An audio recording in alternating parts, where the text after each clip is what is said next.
اپنے پاک ترین ایمان میں اپنی ترقی کر کے اور روح القدس میں دعا کر کے اپنے آپ کو خداوند کی محبت میں قائم رکھو اور ہمیشہ کی زندگی کے لیے ہمارے خداوند یسوع مسیح کی رحمت کے لیے منتظر رہو. آمین. خدا ان کے بزرگ کلام کا پڑھا اور سنا جانا ہم سبوں کے لیے برکت کا سبب رہے. آئیے اپنے سروں کو خدا ان کے حضور جھکائیں اور دعا کریں. خداوند زندہ آسمانی باپ، تو اپنی حکمت اور دانائی سے ہم سبوں کو آراستہ کر تاکہ تیرے کلام پر غور کریں اور خدا اس کو اپنی زندگی کا یوں حصہ ٹھہرائیں کہ تیرے حضور سے برکت پر برکت حاصل کریں. خداوند یسوع کے نام میں آمین. دوستو، ہم خدا کی شکر گزاری کرتے ہیں، اس کے نام کو مبارک کہتے ہیں، کیونکہ بے شک وہی بھلا ہے اور اسی کی شفقت ابدی ہے. اور آج جس وقت ہم خدا کے بزرگ کلام میں سے دیکھتے ہیں اور جو مقدس یہودا کی معرفت تحریر کیے گئے خط کے یہ 2 آیات جو بھی آپ نے تلاوت کو سنا ہے، بہت ہی اہم آیات ہیں. اور جس وقت ہم ان پر تھوڑی دیر کے لیے آج فوکس کرنا چاہتے ہیں، تو دوستو، خدا ان کا زندہ کلام ہم نے سنا ہے اور اس کی تلاوت پر ہم نے غور کیا.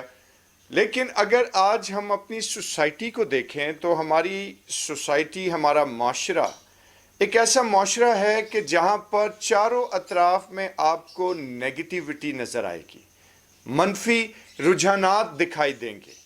اور اس کے ساتھ ساتھ آپ یہ دیکھیں گے کہ رشتوں میں بگاڑ ہے، اور گھروں میں ہمارے بہت قریبی رشتے جو ہمارے بلڈ ریلیشن ہیں ان کے اندر بگاڑ آپ کو فیل ہوگا.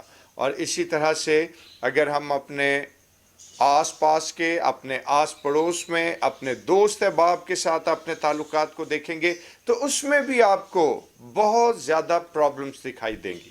اور سب سے بڑی بات یہ ہے کہ ابلیس جو ہے وہ دھاڑتا پھرتا ہے کہ کس کو پھاڑ کھائے. چنانچہ ایسی ساری صورتحال میں ہم خدا کے کلام میں جو ابھی ہم نے یہ بات دیکھی، پڑھی، سنی کہ ہمیں کیا کرنا ہے کہ روح میں دعا کرتے رہنا ہے، خداوند کی تعریف کرنا ہے، اور آپس میں ایک دوسرے سے کیا کرنا ہے، محبت رکھنا. یقیناً یہ ایک انسانی عقل کے مطابق ایک کٹھن عمل محسوس ہوتا ہے. تو پھر ہم کیا کریں؟ اور اس کا جواب بڑا واضح اور بڑے اچھے طریقے سے مقدس یہودا جو ہیں وہ اپنے خط میں دیتے ہوئے ہمیں دکھائی دیتے ہیں.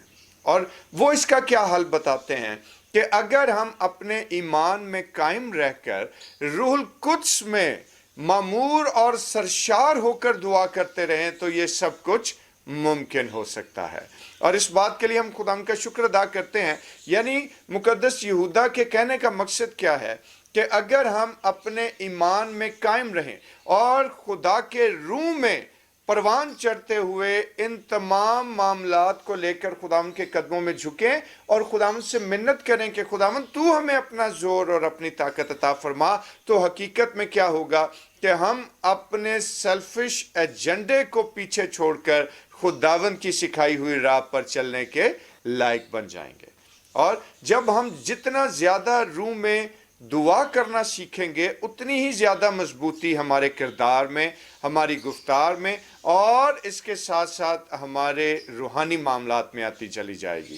اور اگر ہم مقدس پولس رسول کا خط افسس کی کلیسیا کے نام تحریر کیا گیا اس کا 6 باب اور اس کی 8ویں آیت کو دیکھیں تو خداوند کا بندہ پولس کیا فرماتا ہے کہ ہر وقت اور ہر طرح سے روح میں دعا اور منت کرتے رہو. اور یہ ہر وقت اور ہر جگہ اور ہر طریقے سے روح میں دعا اور منت کرنے کا مقصد کیا ہوا؟ تو یہ بڑا آسان سا ہے کہ مثلاً ہم صبح کے وقت خداوند کے حضور میں حاضر ہوتے ہیں تو خداوند سے کہتے ہیں کہ خداوند تو آج سارا دن گزارنے میں ہماری مدد و رہنمائی کر. جیسے ہی ہم دوپہر میں پہنچ جاتے ہیں تو دوپہر میں ہم کہتے ہیں کہ خداوند تو ہمیں اپنی اور زیادہ ہمت، طاقت اور اپنی انرجی، اپنی اسٹرینتھ ہمیں عطا کر تاکہ ہم رات تک اپنے تمام معاملات جو ہیں وہ تیرے پاک کلام کے مطابق گزاریں. جب رات آئے تو سونے سے قبل ہم تمام دن کے لیے خداوند کی شکر گزاری کریں کہ خداوند ہم تیرا شکر ادا کرتے ہیں کہ تو نے صبح میں ہمیں اپنی رہنمائی سے آراستہ کیا، دوپہر تک تو نے خداوند خدا اپنی نئی طاقت، نئی قوت، نئی سوچ اور عقل اور حکمت اور دانائی ہمیں دی، اور رات جب ہم اپنے تمام دن کو گزار کر اور بطریق احسن گزار کر تیرے حضور میں حاضر ہیں، تو خداوند ہم تیرا شکر ادا کرتے ہیں کہ تو نے یہ دن ہماری زندگی میں بہت بابرکت ٹھہرایا۔ تو دوستو، ہر وقت اور ہر طرح سے ہم نے خدا کے حضور منت کی ہے، دعا کی ہے۔ تو جب اس طرح کا ہمارا عمل ہو جائے گا، جب اس طرح کی ہماری روٹین ہو جائے گی، تو دوستو پھر یقیناً خداوند کا فضل اور اس کا رحم ہماری زندگی پر ٹھہرا رہے گا۔ اور اسی طرح سے اگر ہم مقدس پولس رسول ہی کا خط اس کے افسیوں کے خط کے 5ویں باب میں دیکھیں تو مقدس پولس رسول فرماتے ہیں کہ ہمیں ایک دوسرے سے محبت رکھنی ہے اور ایک دوسرے کے لیے دعا کرتے رہنا۔ اور میرے دوستو، اور اس کے ساتھ ساتھ وہ یہ بھی ایڈ کرتے ہیں کہ مقدس یہودا کو اگر دیکھیں تو وہ مزامیر کی بھی بات کرتے ہیں۔ مقدس پولس رسول خداوند کے حضور مزامیر، گیت اور روحانی غزلیں گانے کی بات کرتے ہیں۔ اور جس وقت ہم مزامیر اور روحانی گیت اور غزلیں گانا سیکھتے ہیں اور خداوند کی حضور میں نغمہ سرائی کرنا سیکھتے ہیں، خداوند کی ستائش کرنا سیکھتے ہیں، خداوند کے نام کو عزت و جلال دینا شروع کرتے ہیں، تو دوستو خداوند کا رحم اور زیادہ کثرت سے ہم پر آتا ہے، خداوند کا جلال ظاہر ہوتا ہے، خداوند کی برکت ہماری زندگی میں آتی ہے۔ لیکن شاید ہم بہت کچھ سارے دن میں کرنا چاہتے ہیں، پر اگر کرنا نہیں چاہتے تو شاید خداوند کی تمجید ہمیں بھول جاتی ہے۔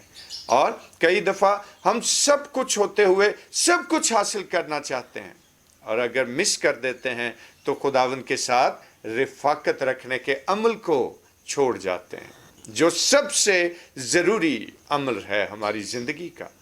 اور میرے بھائی میری بہن، آج جس وقت ہم خداوند کے حضور میں آئے ہیں، حاضر ہوئے ہیں، تو آج ہمیں اس بات پر غور کرنا چاہیے، اس بات کو سوچنا چاہیے کہ خداوند نے مجھے اتنا کچھ دیا ہے، تو میں خداوند کے حضور کیا تھوڑا وقت بیٹھ کر دعا میں نہیں گزار سکتا؟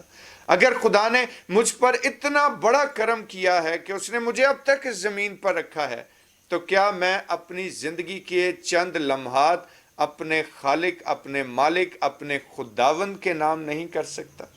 اور آج میں آپ سب لوگوں کے ساتھ یہی خیال چھوڑنا چاہتا ہوں کہ اس بات پر تھوڑی دیر کے لیے غور کیجئے، اپنی روٹین کو چیک کیجئے کہ کیا آج حقیقت میں میری زندگی اپنے پورے فیت پر کھڑی ہے یا نہیں؟ کیا آج میری زندگی میں خدا کا جلال ہے یا نہیں؟ کیا آج میری زندگی روح القدس سے معمور زندگی ہے یا نہیں؟ کیونکہ یہ سب وہ باتیں ہیں کہ جن کے بغیر ہماری زندگیاں خداوند کی نگاہ میں ادھوری ہیں، اور زندگی وہی برکت پائے گی کہ جو خدا کی نگاہ میں مکمل اور کامل زندگی ٹھہرے۔ اور دوستو، زندگی مکمل کب ہوتی ہے؟ کہ جب ہماری زندگی میں خدا باپ، خدا بیٹے اور خدا روح القدس کا عمل دخل شروع ہوتا ہے، اور جب ہم اپنا آپ خداوند کے سپرد کرتے ہیں۔ اور خداوند آج کے اس دن میں ہمیں یہ توفیق دے کہ ہم اپنے ایمان پر قائم رہتے ہوئے اور اس کے ساتھ ساتھ روح القدس سے معمور ہوتے ہوئے اپنی زندگی کا اختیار آج سے اپنے خداوند کو دیں، تاکہ خداوند کا جلال، اس کی قدرت، اس کی شفقت، اس کی سلامتی، اس کی قوت اور اس کی رہنمائی ہماری زندگیوں پر قائم رہے، اور خداوند کا جلال ہمارے ساتھ ساتھ ٹھہرا رہے۔ اور اس خیال کے وسیلے سے خداوند آپ لوگوں کو برکت دے، آمین۔ اور آئیے اپنے سروں کو خداوند کے حضور جھکائیں اور دعا کریں۔ جلیل، قدوس، مہربان، زندہ جلالی آسمانی باپ، ہم تیرا شکر بجا لاتے ہیں کہ تو عظیم و برحق ہے۔ خدا عظیم، اپنا کرم کر اور اپنے فضل اور جلال سے ہمیں آراستہ کر، تاکہ خداوند ہم حقیقت میں تیرے کلام اقدس کے ان حصوں پر غور کرتے ہوئے ان کو اپنی زندگی کا حصہ ٹھہرائیں، اور خداوند ہمیشہ اس پر عمل پیرا رہیں، خداوند یسوع کے نام میں، آمین۔ آئے ہمارے باپ، تو جو آسمان پر ہے، تیرا نام پاک مانا جائے، تیری بادشاہی آئے، تیری مرضی جیسے آسمان پر پوری ہوتی ہے زمین پر بھی ہو۔ ہمارے روز کی روٹی آج ہمیں بخش دے،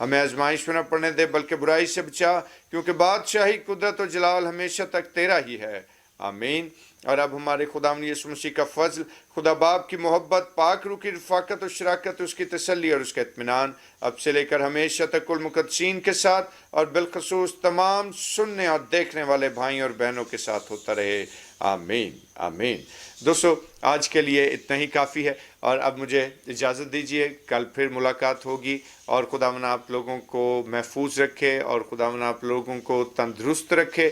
اور اس وقت جو شہر کے حالات ہیں خداوند اس سارے پینڈیمک میں اپنی شفقت اور اپنی شفا اور اپنی محافظت کی نگاہ ہمیشہ آپ لوگوں پر بنائے رکھے. خداوند میں خوش رہیے، آباد رہیے. خدا حافظ.